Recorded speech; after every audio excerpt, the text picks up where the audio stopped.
ನಮಸ್ಕಾರ ವೀಕ್ಷಕರೇ. ಕೈಗಾರಿಕಾ ಕ್ರಾಂತಿಯ ನಂತರ ಜಾಗತಿಕ ತಾಪಮಾನವು ಏರಿಕೆಯಾಗುತ್ತಾ ಇಂದಿಗೆ ಸರಾಸರಿ 1.5 ಡಿಗ್ರಿ ಸೆಲ್ಸಿಯಸ್ ಹೆಚ್ಚಿಗೆ ಆಗಿದೆ. 1.5 ಡಿಗ್ರಿಗಿಂತ ಹೆಚ್ಚಾಗದಂತೆ ನೋಡಿಕೊಳ್ಳಬೇಕೆಂದು 2015ರಲ್ಲಿ ಪ್ಯಾರಿಸ್ ಒಪ್ಪಂದ ಆಗಿತ್ತು. ತಾಪಮಾನ ಏರಿಕೆ ನಿಯಂತ್ರಿಸಲು ಪರಿಣಾಮಕಾರಿ ಕ್ರಮಗಳನ್ನು ತೆಗೆದುಕೊಳ್ಳದಿದ್ದರೆ 2100ರ ಹೊತ್ತಿಗೆ 3ರಿಂದ 4 ಡಿಗ್ರಿ ಏರಿಕೆ ಆಗಬಹುದೆಂದು ತಜ್ಞರು ಅಂದಾಜು ಮಾಡ್ತಾ ಇದ್ದಾರೆ. ಅಂತಹ ಸಂದರ್ಭದಲ್ಲಿ ಆಗುವ ಹವಾಮಾನ ವೈಪರೀತ್ಯವನ್ನು ಊಹಿಸಲು ಸಾಧ್ಯವಿಲ್ಲ. ದೀರ್ಘಕಾಲ ಬರಗಾಲ, ದೀರ್ಘಕಾಲ ಅತಿಮಳೆ, ಪ್ರವಾಹ, ಹಿಮಕರಗಿ ಸಮುದ್ರದ ನೀರಿನ ಮಟ್ಟ 1 ಮೀಟರ್ ಏರಿಕೆ ಆಗಬಹುದು. ಹಿಮಾಲಯದಲ್ಲಿ ಮತ್ತು ಧ್ರುವಗಳಲ್ಲಿ ಸಂಪೂರ್ಣ ಹಿಮಕರಗಿ ಹೋಗಬಹುದು.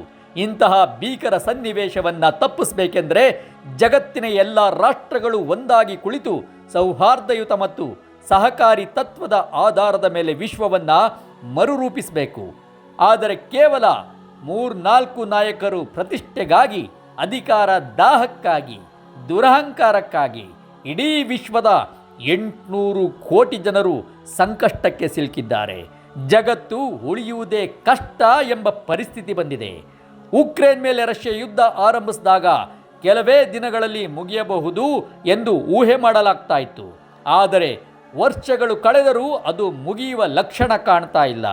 ಇರಾನ್ ಮೇಲೆ ಆಕ್ರಮಣ ಆರಂಭಿಸಿದ ಅಮೆರಿಕದ ಡೊನಾಲ್ಡ್ ಟ್ರಂಪ್ ಹಾಗೂ ಇಸ್ರೇಲಿನ ನೆತನ್ಯಾಹು 3 ದಿನಗಳಲ್ಲಿ ಇರಾನ್ನನ್ನು ಉಡೀಸ್ ಮಾಡುವುದಾಗಿ ಅಬ್ಬರಿಸುತ್ತಿದ್ದರು. ಆದರೆ 3ನೇ ವಾರದಲ್ಲಿ ಯುದ್ಧ ಮುಂದುವರೆದಿದೆ. ಈಗಾಗಲೇ ವಿಶ್ವದ ಪ್ರತಿಯೊಬ್ಬ ಪ್ರಜೆಗೂ ಯುದ್ಧದ ಬಿಸಿ ತಟ್ಟಿದೆ. ಈ ಯುದ್ಧ ಕೆಲ ತಿಂಗಳ ಕಾಲ ಮುಂದುವರೆದರೆ ಭಾರತದಲ್ಲಂತೂ ಗ್ಯಾಸ್ ಸಿಲಿಂಡರ್ಗಾಗಿ, ಡೀಸೆಲ್ ಪೆಟ್ರೋಲ್ಗಾಗಿ ಅಂತರ್ಯುದ್ಧದ ಪರಿಸ್ಥಿತಿ ನಿರ್ಮಾಣವಾಗುವುದಂತೂ ಗ್ಯಾರಂಟಿ. ಔಷಧಿಗಳು ಹಾಗೂ ರಸಗೊಬ್ಬರಗಳ ಸರಬರಾಜಿನಲ್ಲಿ ವ್ಯತ್ಯಾಸ ಆಗಲಿದೆ. ರೈತರು, ವ್ಯಾಪಾರಿಗಳು, ಉದ್ದಿಮೆದಾರರು ಅನೇಕ ಕಷ್ಟ ನಷ್ಟ ಅನುಭವಿಸಲಿದ್ದಾರೆ. ಕೋಟಿ ಕೋಟಿ ಜನರು ಉದ್ಯೋಗ ಕಳೆದುಕೊಳ್ಳುತ್ತಾರೆ. ಹಸಿವಿನಿಂದ, ಅನಾರೋಗ್ಯದಿಂದ ಅದೆಷ್ಟು ಕೋಟಿ ಕೋಟಿ ಜನರು ಬಳಲುತ್ತಾರೋ. ಪರಸ್ಪರರ ಮೇಲಿನ ಅನುಮಾನ ಹಾಗೂ ಆಕ್ರಮಣದ ಭೀತಿಯಿಂದ ಪ್ರತಿಯೊಂದು ರಾಷ್ಟ್ರದ ಮಿಲಿಟರಿ ವೆಚ್ಚವು ವರ್ಷದಿಂದ ವರ್ಷಕ್ಕೆ ಭಾರೀ ಪ್ರಮಾಣದಲ್ಲಿ ಹೆಚ್ಚಾಗುತ್ತಿದೆ. ಅಮೆರಿಕದ ವಾರ್ಷಿಕ ಮಿಲಿಟರಿ ವೆಚ್ಚ 250 ಲಕ್ಷ ಕೋಟಿ ರೂಪಾಯಿ. ಆದರೆ ಚೀನಾ ಮತ್ತು ರಷ್ಯಾ ತಲಾ 80 ಲಕ್ಷ ಕೋಟಿ ರು. ಉತ್ತರ ಕೊರಿಯಾ ತನ್ನ ದೇಶದ ಆದಾಯವೇ 34% ಅಷ್ಟನ್ನು ಮಿಲಿಟರಿಗಾಗಿಯೇ ಖರ್ಚು ಮಾಡುತ್ತಿದೆ. ಯುದ್ಧ ಪೀಡಿತ ಉಕ್ರೇನ್ ಆದಾಯದ 17% ಮಿಲಿಟರಿಗೆ ಹೋಗುತ್ತಿದೆ. ಒಟ್ಟಾರೆ ವಿಶ್ವದ ಎಲ್ಲ ರಾಷ್ಟ್ರಗಳ ರಕ್ಷಣಾ ಬಜೆಟ್ ಕೂಡಿಸಿದರೆ $2.5 ಟ್ರಿಲಿಯನ್ ಆಗುತ್ತದೆ.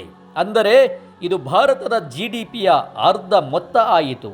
ವಿಶ್ವದಲ್ಲಿ ಸಂಭವಿಸುವ ಯುದ್ಧಗಳನ್ನು ತಪ್ಪಿಸಿ ಎಲ್ಲ ದೇಶಗಳಿಗೂ ಭದ್ರತೆಯ ಭರವಸೆ ನೀಡಿ ಮಿಲಿಟರಿ ವೆಚ್ಚದಲ್ಲಿ 25% ಉಳಿತಾಯ ಮಾಡಿದ್ದರೂ ವಿಶ್ವದಲ್ಲಿ ಇಂದು ಹಸಿವಿನ ಸಮಸ್ಯೆ ಇರ್ತಾ ಇರಲಿಲ್ಲ. ಬಡತನ ನಿವಾರಣೆ, ಆರೋಗ್ಯ ಸೇವೆ, ಶಿಕ್ಷಣ ಮುಂತಾದ ಮೂಲಭೂತ ವಿಷಯಗಳಿವೆ. ಎಲ್ಲ ದೇಶಗಳು ಆದ್ಯತೆ ನೀಡಬಹುದಾಗಿತ್ತು. ಕೆಲವು ದೇಶಗಳ ಪ್ರಜೆಗಳ ವಾರ್ಷಿಕ ತಲಾ ಆದಾಯ $2 ಲಕ್ಷ ಇದ್ದರೆ ಕೇವಲ $1,000 ಕಡಿಮೆ ಇರುವ 20 ದೇಶಗಳಿವೆ. ದಕ್ಷಿಣ Sudan, Yemen, Burundi, central Africa republic, Madagascar, Somalia, Ethiopia ಮುಂತಾದ ದೇಶಗಳ ಸ್ಥಿತಿ ಚಿಂತಾಜನಕವಾಗಿದೆ. 2ನೇ ಮಹಾಯುದ್ಧದ ನಂತರ ಯುದ್ಧಗಳನ್ನು ತಪ್ಪಿಸಲೆಂದೇ ಹುಟ್ಟಿಕೊಂಡ ವಿಶ್ವಸಂಸ್ಥೆಯು ಬರಬರುತ್ತಾ ಅಸಹಾಯಕ ಆಗುತ್ತಿದೆ. ಇಂತಹ ದುರ್ಬಲ ವಿಶ್ವಸಂಸ್ಥೆ ಇರುವ ಅಗತ್ಯ ಇಲ್ಲ ಎಂದು ಸಾಮಾಜಿಕ ಜಾಲತಾಣಗಳಲ್ಲಿ ಹೇಳುವವರ ಸಂಖ್ಯೆ ಹೆಚ್ಚಾಗುತ್ತಿದೆ. ಟೀಕೆಗಳೇನೋ ಸರಿ, ಆದರೆ ವಿಶ್ವಮಟ್ಟದಲ್ಲಿ ದೇಶಗಳ ನಡುವಿನ ವ್ಯವಹಾರಗಳ ನಡುವೆ ಸಮನ್ವಯ ಸಾಧಿಸಲು ಒಂದು ವ್ಯವಸ್ಥೆ ಇರಲೇಬೇಕಲ್ಲವೇ? ಜಾಗತೀಕರಣದ ನಂತರವಂತೂ ದೇಶಗಳ ನಡುವಿನ ಅವಲಂಬನೆ ವಿಪರೀತ ಹೆಚ್ಚಾಗಿದೆ. ಪ್ರತಿ ದೇಶವು ಇನ್ನೊಂದು ದೇಶದ ಮೇಲಿನ ಅವಲಂಬನೆಯನ್ನು ಕಡಿಮೆ ಮಾಡಿಕೊಳ್ಳುವುದು. ಒಂದು ಬಾರಿ ಅವಲಂಬನೆಯನ್ನು ಕಡಿಮೆ ಮಾಡಬಹುದಷ್ಟೇ ಹೊರತು ಪ್ರತಿಯೊಂದು ದೇಶವು ಸ್ವಾವಲಂಬಿಯಾಗಿ ಉಳಿಯುವುದು ಸುಲಭದ ವಿಚಾರ ಅಲ್ಲ. ಹಾಗಾಗಿ ವಿಶ್ವಸಂಸ್ಥೆಯನ್ನು ಸುಧಾರಿಸುವ ಕುರಿತು ಚಿಂತಿಸುವುದು, ಕಾರ್ಯೋನ್ಮುಖವಾಗುವುದು ಅನಿವಾರ್ಯ. ಈ ನಿಟ್ಟಿನಲ್ಲಿ ಮೊದಲ ಹೆಜ್ಜೆ ಎಂದರೆ ವಿಶ್ವಸಂಸ್ಥೆಯನ್ನು ಅಮೆರಿಕದ ಅವಲಂಬನೆಯಿಂದ ಬಿಡುಗಡೆ ಮಾಡುವುದು. ವಿಶ್ವಸಂಸ್ಥೆಯ ಕೇಂದ್ರ ಸ್ಥಾನವನ್ನು ನ್ಯೂಯಾರ್ಕ್ ನಗರದಿಂದ ಒಂದು ತಟಸ್ಥ ಸ್ಥಳಕ್ಕೆ ವರ್ಗಾಯಿಸುವುದು. ವಿಶ್ವಸಂಸ್ಥೆಯಲ್ಲಿ ಕೆಲವೇ ಪ್ರಬಲ ರಾಷ್ಟ್ರಗಳು ಹೊಂದಿರುವ ವಿಟೋ ಅಧಿಕಾರವನ್ನು ಕೊನೆಗೊಳಿಸಿ ಒಂದು ದೇಶ ಒಂದು ಮತದ ತತ್ವದ ಆಧಾರದ ಮೇಲೆ ವಿಶ್ವಸಂಸ್ಥೆಯನ್ನು ಪುನರ್ರೂಪಿಸುವುದು.